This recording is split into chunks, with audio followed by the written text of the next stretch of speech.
سید زادی تھی، نبی کی آل سے تھی۔ تو وہ ایک دن سفر کو نکلی، راستہ بھٹک گئی، 2 بچے بھی ساتھ میں تھے۔ رات ہو رہی تھی، اجالا ختم ہو چکا تھا، رات آ گئی تھی۔ اس نے سوچا کہ اگر ہم سفر کو اور طے کریں گے تو ہو سکتا ہے آگے کہیں جنگل شروع ہو جائے۔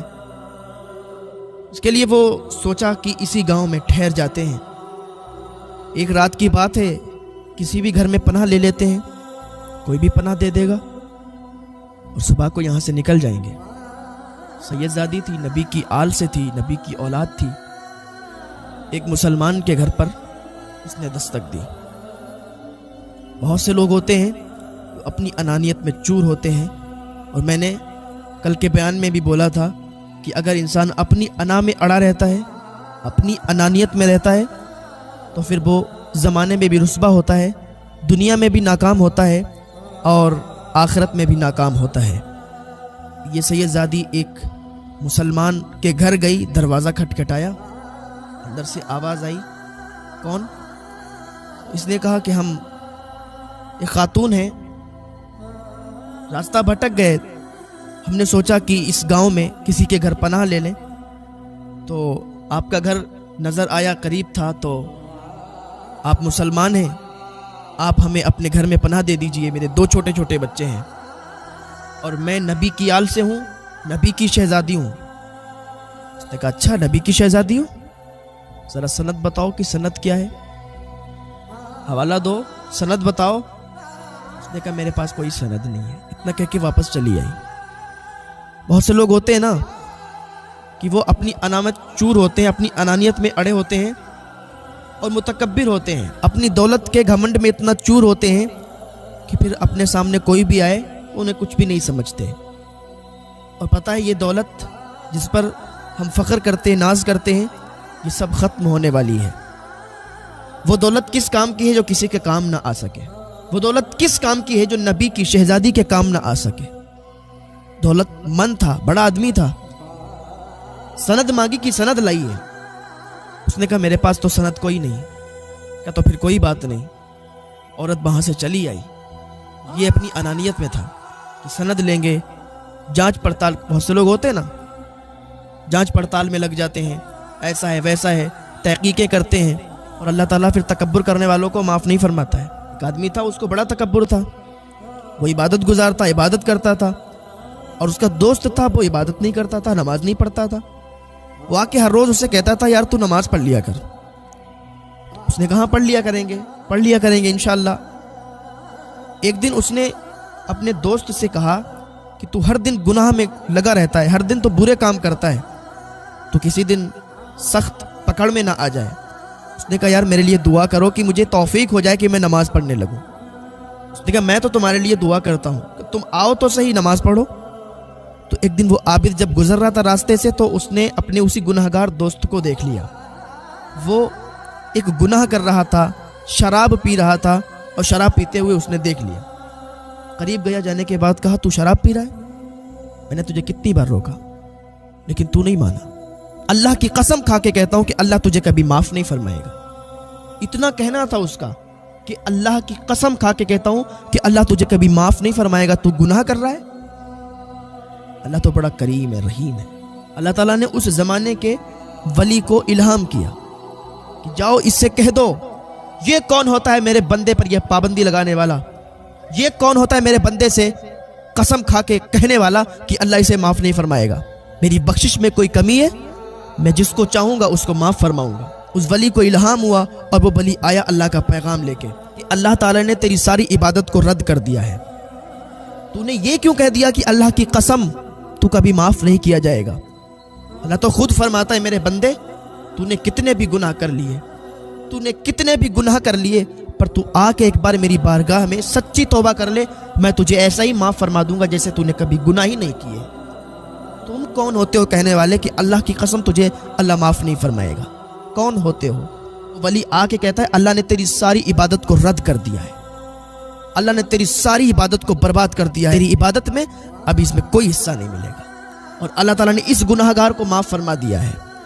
تو کبھی بھی انسان کو اپنی انانیت میں نہیں رہنا چاہیے، کبھی بھی تکبر نہیں کرنا چاہیے، کیونکہ تکبر کرنے والا برباد ہو جاتا ہے۔ تو وہ سیدزادی وہاں سے چلی آئی اور ایک پارسی کے گھر پہ گئی، آگ کی پوجا کرنے والے کے گھر پہ گئی۔ جانے کے بعد کہتی ہے میں نبی کی شہزادی ہوں، نبی کی آل سے ہوں، راستہ بھٹک گئی تھی، 2 چھوٹے چھوٹے بچے ہیں، ان کو بھوک لگی ہے، انہوں نے کھانا ہی نہیں کھایا۔ ہم گئے تھے ابھی ایک دروازے پر، اس نے منع کر دیا، سند مانگی، میرے پاس سند کوئی ہے ہی نہیں۔ تو اس پارسی نے کہا ارے سند مانگی، کہا مجھے معاف فرمائیں، آپ نبی کی آل سے ہیں، نبی کی شہزادی ہیں، آئیے آپ میرے گھر آ جائیے۔ اس نے اپنی بیٹی سے کہا کہ بیٹی وہ ایک کمرہ صاف کر دو، خالی کر دو، اس میں نبی کی شہزادی آئی ہوئی ہے، نبی کی بیٹی آئی ہوئی ہے، ایسا کمرہ ریڈی کر دو کہ اس کو تکلیف نہ ہو، کیونکہ اس نبی کے کارنامے اور اس نبی کے چرچے اس نے بھی سنے ہوئے تھے، اس نبی کی باتیں اس پارسی نے بھی سنی ہوئی تھی کہ وہ نبی کتنے سچے ہیں، وہ نبی کتنے اچھے ہیں، سب سے اعلیٰ و والا ہمارا نبی، سب سے بالا و والا ہمارا نبی، اور کون دیتا ہے دینے کو منہ چاہیے، دینے والا ہے سچا ہمارا نبی۔ وہ پارسی کہنے لگا وہ تو ایسے ہیں کہ ان کے دروازے سے کوئی خالی ہاتھ لوٹ کے ہی نہیں آیا، وہ تو ایسے نوازنے والے ہیں کہ اگر ان سے کوئی مانگے تو پھر خالی نہیں واپس آتا، تو ان کی بیٹی آئی ہے تو اس کی عزت کرنا ہم پر فرض ہے، ہم اس کی عزت کریں گے اور اس کی عزت میں کوئی کمی نہیں رہ جائے۔ اس نے اپنے گھر والوں سے کہا کہ جلدی سے کھانا تیار کرو، اس کی بیوی نے جلدی سے کھانا تیار کیا، کہ نبی کی شہزادی آئی ہے، کوئی عام عورت نہیں آئی ہے، کوئی عام خاتون نہیں آئی ہے، نبی کی گھر کی بیٹی ہے۔ اس نے بہت عزت کی اور بستر لگا دیا، بچے سو گئے، وہ سب صبح ہوئی تو ادھر رات کو اس نے خواب دیکھا، ادھر یہ انسان سویا جس نے دروازے سے بھگا دیا تھا اور کہا تھا سند لاؤ۔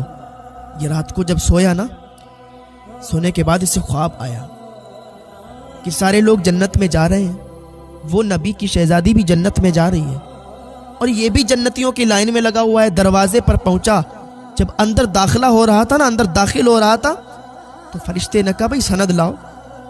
کہا کیسی سند؟ میں تو مسلمان ہوں، میں نے عبادتیں کی ہیں، میں نے نمازیں پڑھی ہیں، میں نے تو ہر کام کیا، روزے بھی رکھے ہیں، حج بھی کیے۔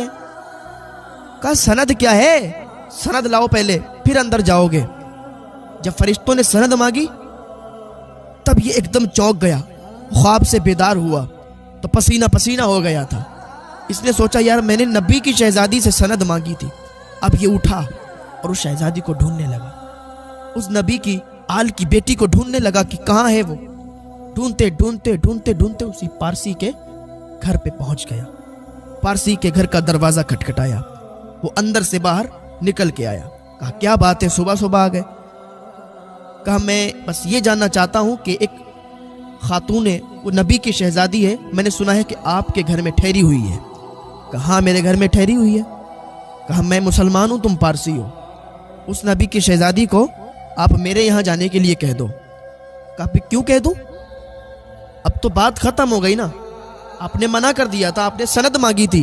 کہا یار میں نے خواب دیکھا تھا رات میں، بڑا متکبر انسان تھا، رات کو بھگا دیا، سند مانگی۔ اب جب خواب دیکھا تو صبح میں اس کو لینے کے لیے آیا۔ پارسی سے کہنے لگا میں نے خواب دیکھا تھا، میں جنت میں جا رہا ہوں، لیکن فرشتوں نے مجھے اندر داخل نہیں ہونے دیا، فرشتوں نے مجھ سے سند مانگی، تیرے مسلمان ہونے کی کیا سند ہے؟ میں یار ان کو سند نہیں دے پایا، میں سمجھ گیا کہ میں نے نبی کی شہزادی کا دل دکھایا ہے، میں نے نبی کی شہزادی سے سند مانگی، تو اسی لیے مجھے فرشتوں نے وہاں سند طلب کی کہ پہلے سند لے کے آؤ تب جنت میں جانے کو ملے گا، تو میں اس کو لینے کے لیے آیا ہوں۔ پارسی نے کہا اب نہیں جا سکتی۔ کہا کیوں؟ تم پارسی ہو، میں مسلمان ہوں، اور تم اپنے گھر پہ پناہ دیے ہوئے ہو، کہ تمہیں معلوم نہیں ہے کہ جنت میں صرف مسلمان جائیں گے؟ نے کہا مجھے معلوم ہے، پر پارسی میں تب تھا، اب تو میں مسلمان ہو گیا ہوں، کیونکہ جو تو خواب دیکھ کے آیا ہے وہی خواب ابھی میں نے دیکھا ہے اور وہی خواب میں دیکھ کے آ رہا ہوں، لیکن بات اتنی تھی کہ تو باہر رہ گیا اور میں جنت کے اندر چلا گیا، کیونکہ میں نے نبی کی شہزادی کو اپنے گھر میں جگہ دی ہوئی ہے۔ تو نے تو جنت کو دیکھا ہے خواب میں تو حضور کو دیکھ کر آ رہا ہوں، حضور نے ہمیں بشارت دی ہے اور خود کلمہ پڑھا کے ہمیں مسلمان کیا ہے، ہاں ہمیں جنت کی بشارت دی ہے۔ یہ معاملہ ہے بھائی، کبھی بھی اللہ والوں کو آزمانا نہیں، کبھی بھی اپنی انانیت میں مت رہنا، کبھی بھی اپنے گھمنڈ اور تکبر میں مت رہنا۔ گھمنڈ اور تکبر کرو گے تو اللہ تعالیٰ برباد فرما دے گا، اللہ تعالیٰ تباہ کر دے گا۔ گھمنڈ اور تکبر والے کو اللہ پسند نہیں فرماتا ہے۔ تمہارے پاس بہت دولت ہے بھائی، اپنی دولت اپنے پاس رکھو. بہت زیادہ مالدار ہو، تمہاری مالداری تمہارے پاس ہے، اللہ والوں سے کبھی ٹکر مت لینا. تمہاری دولت بھی ختم ہو جائے گی، تمہاری عزت بھی ختم ہو جائے گی، تمہاری شہرت بھی ختم ہو جائے گی اگر اللہ والوں سے ٹکر لوگے. اللہ پاک کی بارگاہ میں دعا ہے اللہ نیک عمل کی توفیق. اگر زیادہ مالدار ہو اور زیادہ مال ہے تمہارے پاس تو غریبوں پر خرچ کر کے دکھاؤ.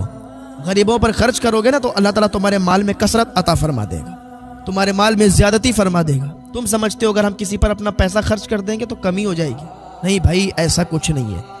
جتنا تم لوگوں پر خرچ کرو گے اللہ تعالیٰ تمہارے مال میں اتنی ہی زیادتی فرما دے گا، اتنا ہی تمہارا مال بڑھتا ہوا چلا جائے گا. لیکن دل ہونا چاہیے نا اس کے لیے. دل ہوگا نا تبھی تو لوگوں پر خرچ کرو گے.